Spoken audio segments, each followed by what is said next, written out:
Jordan, this is yet another example of how far President Joe Biden's politicized Department of Justice is willing to go to try to destroy his main political opponent as the presidential election is going on. This foundational purpose of what the Biden administration is doing is really the thing that should be most concerning to everyone. As we can see all of these indictments, count after count after count, being thrown at former President Donald Trump, is clearly an effort to divert his focus away from the campaign and towards fighting on multiple fronts in these lawsuits, and to completely drain him and his campaign of resources so that they can't focus on actually campaigning and trying to win this election. The founders envisioned that our country would be a country of laws, not of men. And what we're seeing here,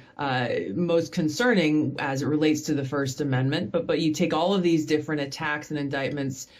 in whole, what we're seeing is a politicized Department of Justice that has disqualified itself from being able to fulfill the awesome responsibility that they're entrusted with, because they are using it, first of all, to go after their political opponents, namely Donald Trump and his supporters, and also using the Department of Justice to protect the Democrat elite, namely President Joe Biden, by extension, Hunter Biden. So we're seeing how this politicized Department of Justice is being used to achieve both of those purposes, both of which harm the American people's interests, the interests of our country and our democracy.